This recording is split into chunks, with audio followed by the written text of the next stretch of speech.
Goviex Uranium, there's our disclaimers, our cautionary statements. And we'll move into it. First thing I will just cover for a lot of people, we've been around for a while, Goviex. We were originally focused on our project in Niger. On July the 4th, Independence Day, our license was revoked. The government illegally took it off us. We took them into arbitration in December of this year. We have been seeking an amicable solution with them. They had yet to respond. So we're now in the ICSID courts with them. There's still opportunity on this project, but our focus and what we have done with it is move on to our other project, which is our Matanga project down in Zambia.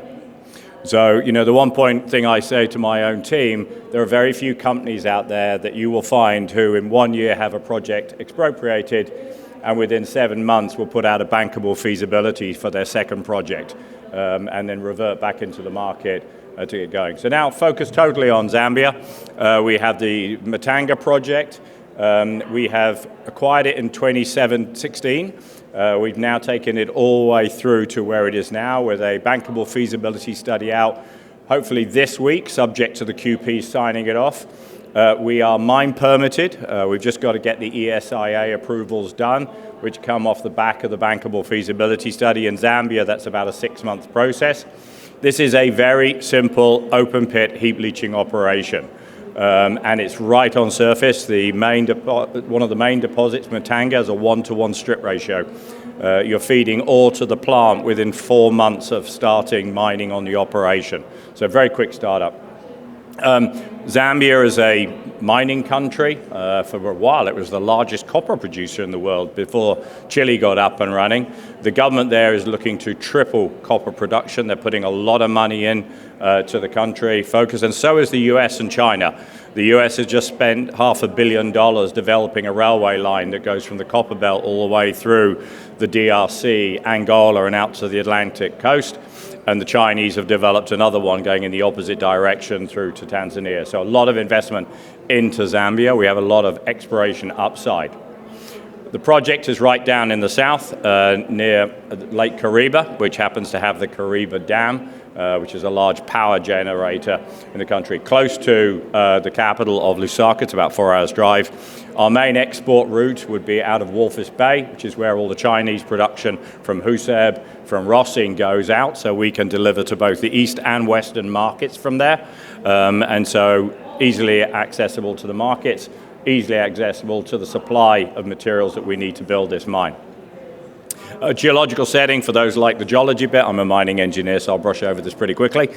These are Karoo sandstones. The Karoo sandstones are actually the largest sedimentary hosted geological structure for uranium anywhere, but massively underexplored as a structure. You've got the same types of deposits as Makuja River, which is owned by the Russians, Lotus's Kailakaria, and Lethkahane project down in Botswana. So a lot of potential here on this structure.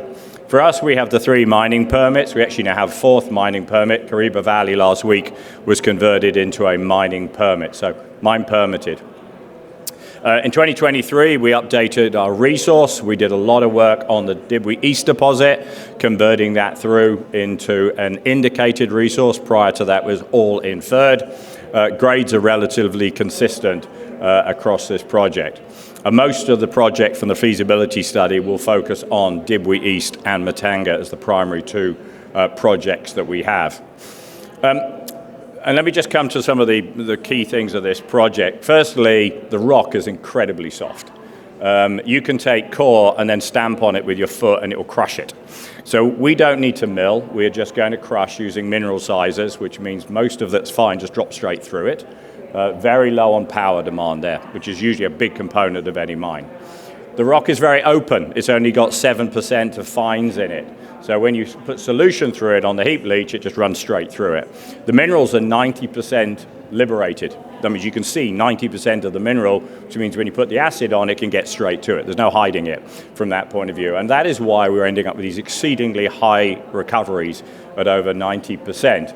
Also, there's very little calcium in it, so we end up with these very low acid consumptions that are coming through. If you look at Niger runs at about 120 kg a ton on acid consumption. So that gives you a benchmark for a more calcified type deposit structure. So coming in through. The other important thing about Zambia is it produces sulfuric acid as a byproduct of the copper industry and exports it. So we don't have a Kazakhstan problem where we're going to run out of sulfuric acid because the copper belt is actually just producing sulfuric acid all of the time. On a mining point of view, we're going to have very low powder factors, helps keep our costs down of production as well. So grades are lower, but all the inputs are much lower as well that come through. As I say, power's very close as well. We do not have a water problem here as well, and actually we're going to have to discharge water from the pits as we mine through this deposit. We have a lot of exploration upside.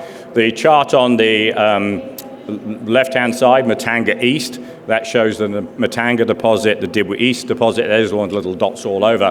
But just 4 or 5 Ks away, we've got Matanga East ready to come through into this project once we get up and going. So there's upside there.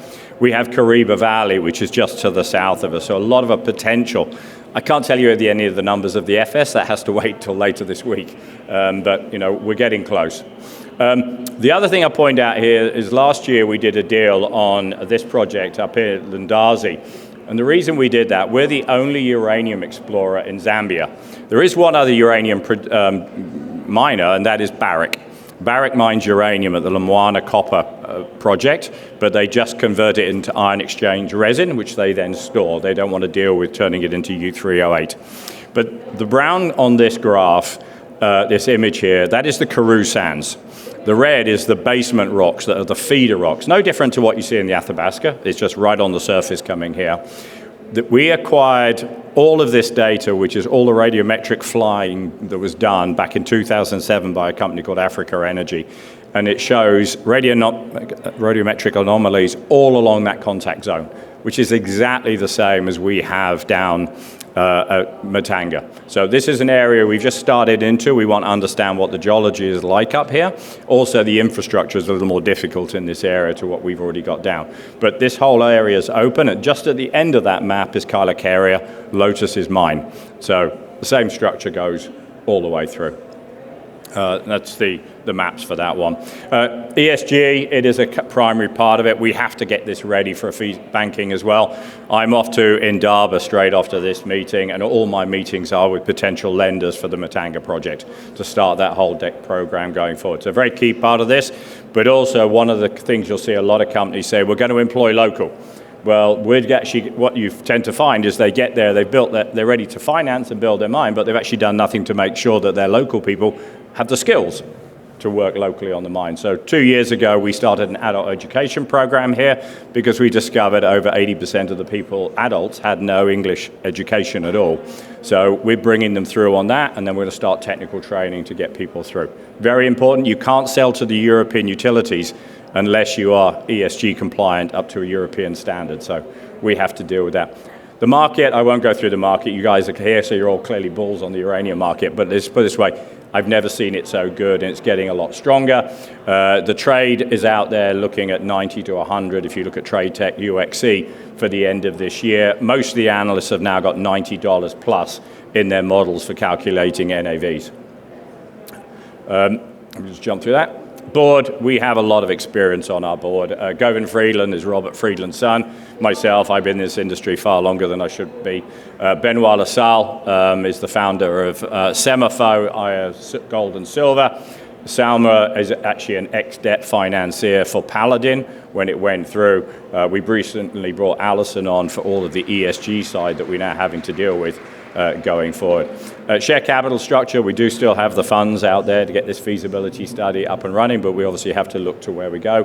One of the things we are going to look at this year is the total number of shares, and we'll look to sort that out this year as a structure, and we'll just watch that space probably around our AGM when we do that.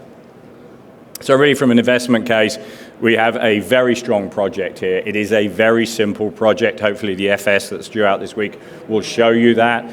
What I did discover last week is that most companies out there, whether it's Bannerman, whether it's Denison, NextGen, are trading at their NPV value at $80. If you look at any of those projects, that's what they're trading at. Trust me, my NPV for Matanga is not $30 million. It's a lot higher than that. So watch that space. There's a lot of upside potential here for Matanga and for Goviex. We still have Niger on the side of this. There is some potential, but treat that as a zero. Treat that for the future potential to come through. But Zambia, great opportunity, and certainly the timing is perfect, potential production in 2028. Thank you.